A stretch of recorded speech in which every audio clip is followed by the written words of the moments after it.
آج جمعیت علماء اسلام کی core committee کا اجلاس ہوا اور اس میں اسلام آباد آزادی مارچ کے لیے رابطہ کمیٹیاں تشکیل دی گئیں۔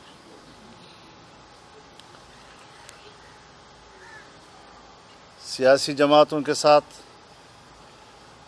رابطہ کمیٹی کے چیئرمین جناب اکرم درانی صاحب ہیں۔ سفراء کے ساتھ رابطہ کمیٹی کے چیئرمین جلال الدین خان ایڈوکیٹ ہیں۔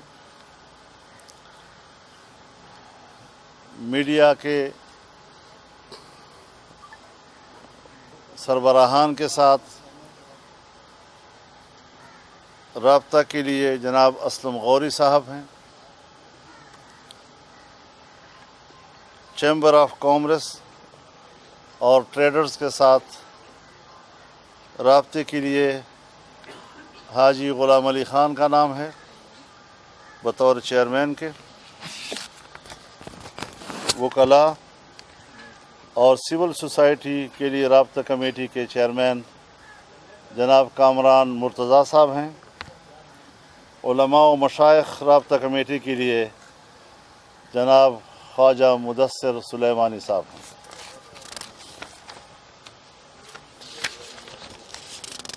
یہ کمیٹیاں آج تشکیل دی گئی ہیں اور انشاءاللہ العزیز مرکزی مجلس عاملہ کا ہم اجلاس جلد بلائیں گے تاکہ اس میں ہم اسلام آباد میں اکتوبر کے مہینے کے اندر آنے کی تاریخ کا تعین کر سکیں۔ مرکزی مجلس عاملہ کا اجلاس 18 ستمبر کو ہوگا اور اس میں اسلام آباد کی طرف پوری قوم کو دعوت دینے کی تاریخ کا تعین کیا جائے گا۔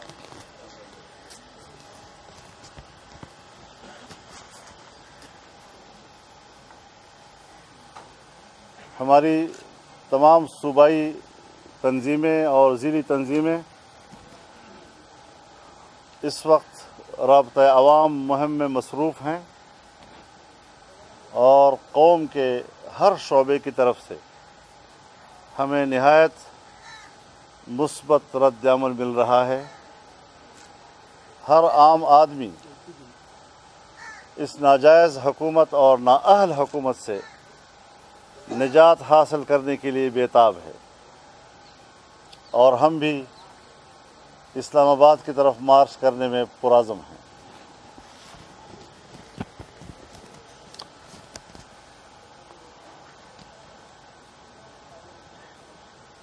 D G I S P R نے کل تقریر کی ہے، کچھ بنیادی نکات انہوں نے اٹھائے ہیں۔ کشمیر کے لیے انہوں نے جن جذبات کا اظہار کیا ہے کہ ہم آخری سپاہی اور آخری گولی تک لڑیں گے، میں ان کے اس جذبے کا خیر مقدم کرتا ہوں۔ ان کا یہ بیان ہمارے حوصلے بلند کرنے کے لیے کافی ہے، لیکن سیاست کے ایک طالب علم کی حیثیت سے شاید ان کو یاد نہ ہو اس وقت ان کی عمر کیا ہوگی، لیکن پھر بھی وہ مجھ سے بہتر جانتے ہوں گے کہ جنرل یحییٰ خان نے جب وہ افواج پاکستان کے سپریم کمانڈر تھے یہی باتیں ایک دن پہلے کہی تھیں کہ ہم گلی گلی لڑیں گے، کارخانوں میں لڑیں گے، جنگلوں میں لڑیں گے، صحراؤں میں لڑیں گے، اور اگلے دن پلٹن میدان میں جنرل نیازی نے سرنڈر کیا اور پھر اس نے بیان دیا کہ میں نے سپریم کمانڈ کی ہدایات پر سرنڈر کیا ہے۔ خدا کرے ان کا بیان اس طرح نہ ہو۔ ایک دوسری بات کا میں خیر مقدم کروں گا کہ انہوں نے ہمارے اس تشویش کو دور کرنے میں مدد دی ہے کہ انہوں نے کہا ہم اسرائیل کو تسلیم نہیں کریں گے۔ خدا کرے کہ پاکستان بطور ریاست کے ان کو اس پالیسی پر استقامت نصیب ہو۔ انہوں نے یہ بھی کہا ہے کہ ہم معیشت کو بہتر بنانے کی طرف جا رہے ہیں۔ معیشت کی بہتری اور معیشت کی کمزوری اس کی ذمہ داری وہ اپنے سر نہ لیں، یہ ان کا جاب نہیں ہے۔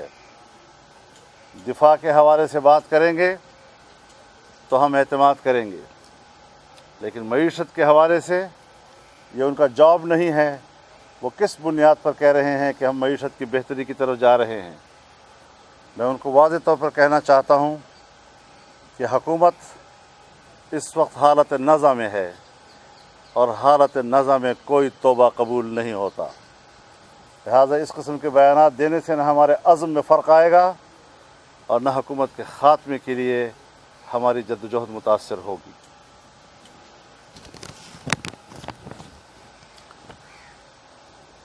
ایک مضحکہ خیز قسم کا اقدام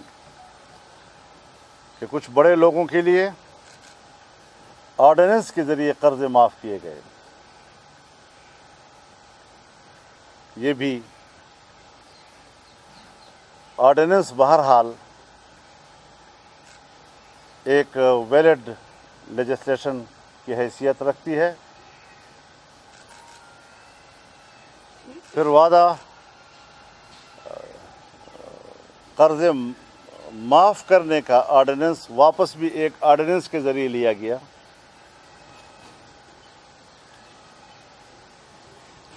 یہ دونوں چیزیں عوام دیکھ رہی ہیں، لیکن واپس لینے والے آرڈیننس کی اب کوئی حیثیت نہیں ہے۔ بیچ میں 4-5 دنوں کے اندر جو فائدہ وہ لوگ اٹھا چکے ہیں اب وہ اٹھا چکے ہیں، اور جعلی وزیر اعظم نے ان کو راستہ بھی دے دیا ہے کہ آپ کورٹ پہ جا سکتے ہیں۔ لہٰذا یہ سیاسی ڈرامے بازیاں قوم کے ساتھ نہ کی جائیں۔ اب یہ جرم کر چکے ہیں، اس جرم کی پاداش میں جو فائدہ لینے والے تھے وہ فائدہ اٹھا چکے ہیں۔ اب دوبارہ لوگوں کے آنسو پونجنا اور اس کے ڈرامے کرنا، اس کی کوئی حیثیت اب باقی نہیں رہی ہے۔ میں آپ کے سامنے آج یہ بات بھی رکھنا چاہتا ہوں کہ ہماری میٹنگ کے دوران جناب صفدر عباسی صاحب کا فون آیا، کیپٹن صفدر صاحب کا فون آیا، اور کیپٹن صفدر صاحب نے باضابطہ طور پر میاں نواز شریف صاحب کا پیغام پہنچایا کہ وہ ان سے ملاقات کر کے ابھی باہر آئے ہیں جیل سے، اور آپ کے لیے پیغام یہ ہے کہ ہم اکتوبر میں جس تاریخ کا بھی آپ اعلان کریں گے ہماری پوری مسلم لیگ آپ کے ساتھ شانہ بشانہ ہوگی۔ میں ان کا شکریہ ادا کرتا ہوں، اور میں سمجھتا ہوں کہ تمام سیاسی جماعتیں جو مسلسل ہمارے رابطے میں ہیں ان کا بھی یہی رد عمل ہوگا، اور پوری اپوزیشن انشاءاللہ ہمارے اس آزادی مارچ کا حصہ ہوں گے۔ وآخر دعوانا ان الحمدللہ۔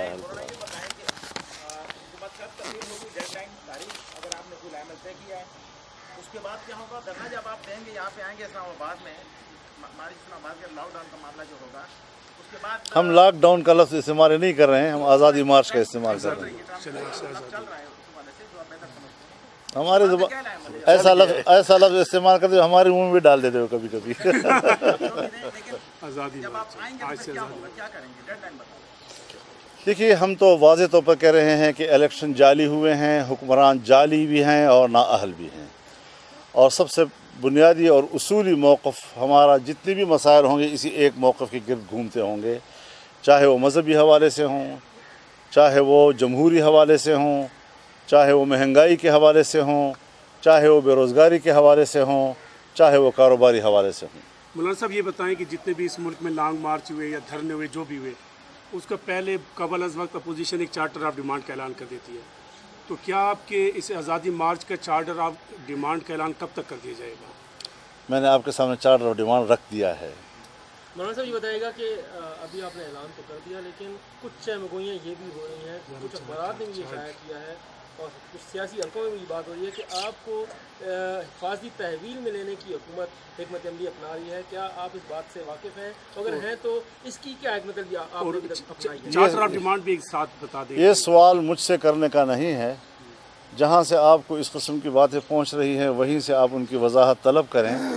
ہم نے پلان بنا لیا ہے کہ فرنٹ لائن کمانڈ کیا ہوگا، سیکنڈ لائن کمانڈ کیا ہوگا، تھرڈ لائن کمانڈ کیا ہوگا، اور ہر سطح پر انشاءاللہ کوئی خلا نظر نہیں آئے گا اور نہ گرفتاریوں سے آزادی مارچ متاثر ہوگا۔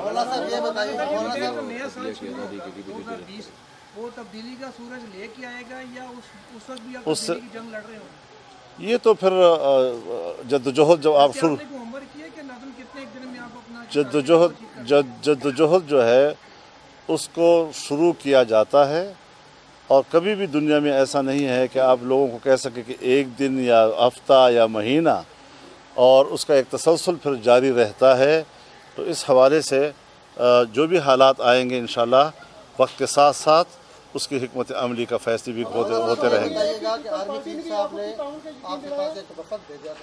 نہیں، یہ جعلی قسم کی، یہ فیک قسم کے آئی ڈیز چلتی رہتی ہیں، پتہ نہیں کہاں سے یہ خبریں نکلتی ہیں۔ کوئی پیغام ان کی طرف سے نہیں آیا، کوئی بات ہماری طرف سے نہیں آئی۔ آپ کا کہنا ہے کہ عام انتخابات 2018 دھاندلی زدہ تھے اور جعلی حکمرانوں کو پوری قوم پر مسلط کیا گیا۔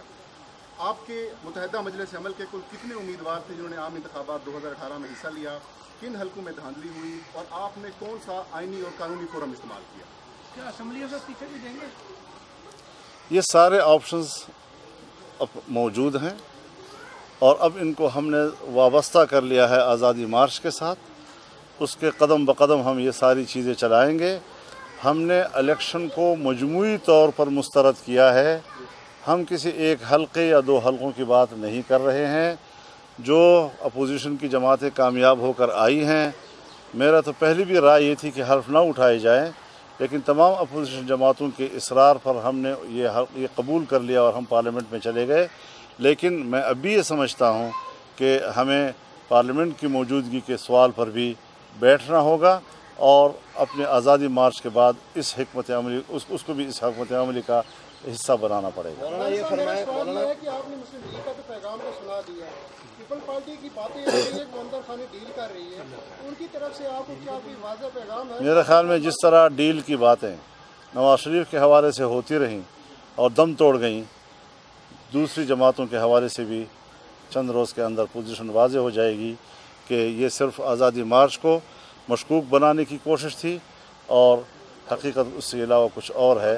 یہ سب واضح ہو جائے گا۔ آزادی مارچ میں آزادی حاصل کر لینے کے بعد نیکسٹ سیٹ اپ جو ہے اس میں کون سی جماعت کو اقتدار میں حاصل کیا؟ یہ قوم کا فیصلہ ہے، قوم نے فیصلہ کرنا ہے۔ یہی تو ہماری جنگ ہے کہ پیشگی ہم کیوں فیصلے کرتے ہیں کہ فلانے کی حکومت ہوگی، یہ عوام کا حق ہم کیوں چھین رہے ہوتے ہیں۔ یہ جمہوریت کیا نمائشی چیز ہے؟ کیا جمہوریت قوم کے ساتھ ایک مذاق ہے؟ ہم قوم کو دھوکہ دے رہے ہیں کہ ملک میں جمہوریت ہے اور اصل فیصلے کوئی اور کر رہا ہوتا ہے۔ اس سے ملک کو نکالنا ہے۔ مولانا یہ فرمائے پہلے تو کوشش آپ کی یہ تھی کہ تمام جماعتیں اس کو اسی طرح آن کریں جس طرح جے یو آئی آن کر رہی ہے آزادی مارچ کو، اے پی سی میں آخری میں بھی یہی کوشش تھی۔ تو جو کمیٹیاں بنائی ہیں اس میں نون لیگ پیپلز پارٹی کو شامل نہیں کیا گیا، تو وہ آپ کی طرح آن نہیں کر رہے اس آزادی مارچ کو، آپ کی حمایت کر رہے ہیں صرف جو بھی شکل ہوگا، لیکن تمام پارٹیاں آپ کو ایک پیج پہ نظر آئیں گی، اور ان کے ساتھ معاملات جو ہیں ہمارے رابطے بڑے مثبت ہیں۔ کوئی کہیں سے منفی بات ہمیں نہیں وصول ہو رہی ہے، اور اس کے درانی صاحب کنوینر بھی ہیں۔ پہلے بھی ساری پارٹیاں اے پی سی میں اکٹھی ہوئی تھیں، قرارداد پیش ہوئی جب رزلٹ سب کے سامنے، اب بھی کوئی پارٹیاں ویسے تو نہیں۔ ایک بات میں آپ سے عرض کرنا چاہتا ہوں کہ اس قسم کے سوالات کر کے نہ آپ وقت ضائع کریں ہمارا، نہ اپنا وقت ضائع کریں، اس کا کوئی فرق نہیں پڑ رہا۔